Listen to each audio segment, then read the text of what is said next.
Fat East Magazine, welcome to my crib. It's about to go down with my boy, Down, aka Kilo, right? I'm down like Kilo. First of all, I want to tell you, man, it's good to see you back on your feet, man, after what happened in the accident, dude. Basically, after my accident, I was in a coma for 5 days, pronounced dead. And I got out of the hospital on a Friday, and my crazy ass had a show. It happened in New Mexico, and I had a show on Sunday. I still had part of my tour. I continued. My tour, finished it, and I mean, like, if nothing happened, you know, no scratches on me. That's like super crazy, you know. And thank God, and you know, everybody that prayed for me. You know, there was a lot of prayers from all over the place, you know, coming my way, and you know, that saved me. So I don't stop, man, and never left ever since. I shot movies in between there. I shot a movie called American Lowrider. That's me, Lefty. That's Crazy Loke. The name says it all. What's up, Lefty? Like you were supposed to be locked up. Want to see if you have enough balls to go against me in a hot ball. Soft, fool. And it's finally out.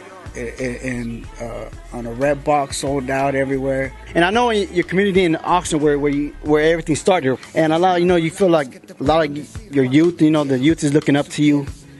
A lot of your music that you put out could change their lives. How do you feel about that? I'm proud of what I did because, I mean, to let everybody know that we could cross over and we could sell lots of records. You know, I sold 2 million records, thank God, and all my fans again that supported that record. And it wasn't on no gangbanging stuff. It wasn't on, it was just a fun record. And, you know, I got blessed. So I feel blessed, but not better than anybody because I stay in the streets. I stay with my people. I don't use bodyguards. You still see me, and people, I think that, you know, I just keep it humble. I feel that, you know, I represent Oxnard and I put it on the map alongside with all my professional boxers out there, Bam Bam Rios, Fernando Vargas, Robert Garcia. You know, I just took it in the rap game. You know, I left the stamp for life now. Like hip hop has a full-blooded essay or Mexican that put it down, you know what I mean? And not just in Oxnard, not just in LA, but it took off like everywhere, East Coast, West Coast. I mean, I toured it, homeboy. I put it down, and it's crazy. Right off the stage, every stage I performed on, I literally jump off the stage to the front and go have some drinks with all my fans, you know. I don't sit back and try to sign autographs and all that. You know, I'm a homeboy and I like interact right with them, man. Yeah, I like it, homeboy, and I think that a lot of rappers, you know, I'm just speaking rappers, like, they just think they're the shit, and it's not. It's like, dude, like, come on, homeboy, you're gonna drive back to your mama's house in a little bit and take off your fake gold chain or whatever you're wearing, you know. It's like, I don't know, homeboy. It's just, you know, I advise everybody to stay just humble, and you probably sell more records and stop the hating on the other rapper and all that shit, bro. So, man, going back in 2007, Lean Like a Cholo, man.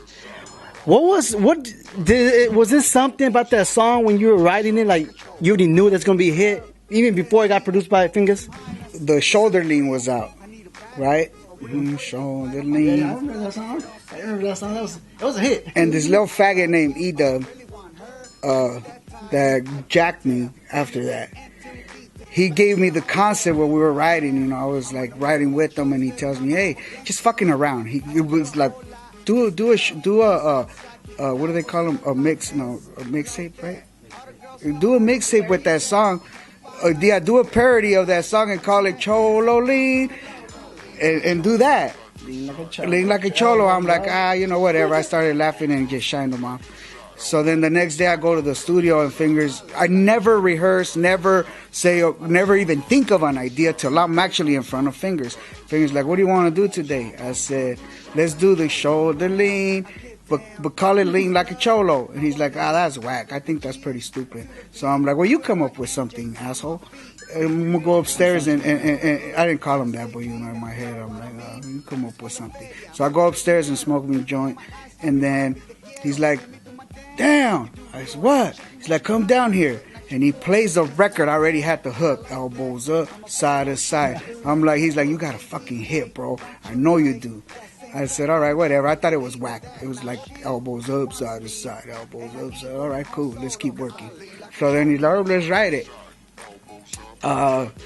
And next thing you know, an hour later, I had Lean Like a Cholo. Side to side, elbows up, side to side, elbows up. Side to side, elbows up, side to side. Like a cholo. It turned out to be a hit. Like a instant hit. Like it took like 1 week for me to literally be famous. Like literally be. I was like a week later when it became like started in Texas first of all, in El Paso, and a week later I showed up to this teen event, and over there they do them in rodeos in Texas. So it's a big old rodeo, and the whole thing wrapped around with kids that like literally waiting in line. The whole building, bro, big old building. And I'm like, serio, like that? Is that all like Lean Like a Cholo? Like, fuck yeah, bro, that's what you did. I'm like, oh shit. And I rocked it for the first time. I didn't have to come out and tell everybody, clap your hands, make some noise, do that. Like every word I said, I'm like, oh shit, that easy, huh? So I mean, like I loved it, homeboy. It was. So having like having different genres of people just doing that dance, man. I know that made you like, man, I can't believe I just put out a hit record that even the dance is catching on across the whole country and a different world. So how do you feel about that? Just the dance. I mean, the dance is like, I just put a name to it. I didn't make it up. I mean, you go back, everybody that knows what an essay or a cholo is, or just Mexican, period, and we're going to dance to some hip-hop, or whatever the fuck we dance to. We do the same thing, you know what I mean? Because we don't do too much, you know, we don't know why. We don't start doing the Running Man and doing all these other things. We don't. I mean, like, we just keep it like that. And everybody knows us. So when I busted out with it, they're like, I know that. Oh, my dad does that. Oh, my brother does that. Oh, I do that too. You know, shit. Boy, like, it was already born. And I just put a name to it. You know what I mean? Baby, let me show you how I lean like a cholo. Lay back, bounce in the club. When we do a dance, we do it like what? Like a cholo. All the homies, they know what I mean.